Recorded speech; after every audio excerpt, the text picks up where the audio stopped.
والصوم الكبير صوم سيدي، لأنه خاص بالسيد المسيح نفسه، الصوم الذي صامه السيد المسيح.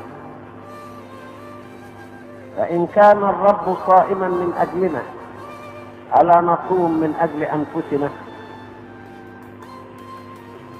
السيد المسيح قضى 40 يوما بلا طعام، كلها انقطاع.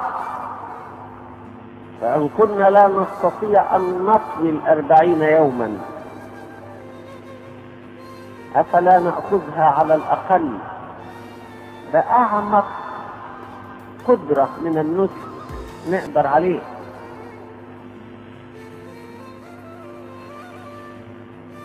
ال40 المقدسة لها وضع خاص. الصوم الكبير ليس صوما عاديا.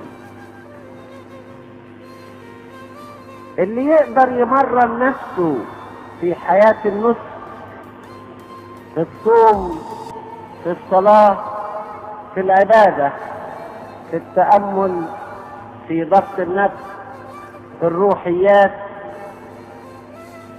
مدى 55 يوم ما في شك هيخرج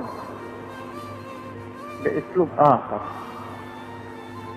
ويشعر أن الصوم الكبير قد ترك طابعه وبصماته المقدسة عليه. الصوم المقدس أعطاه من قدسيته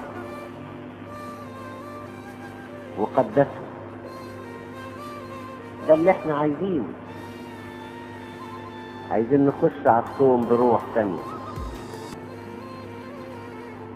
ندخل على الصوم ونحن نشعر بفائدة الصوم وليس بضغط الصوم علينا.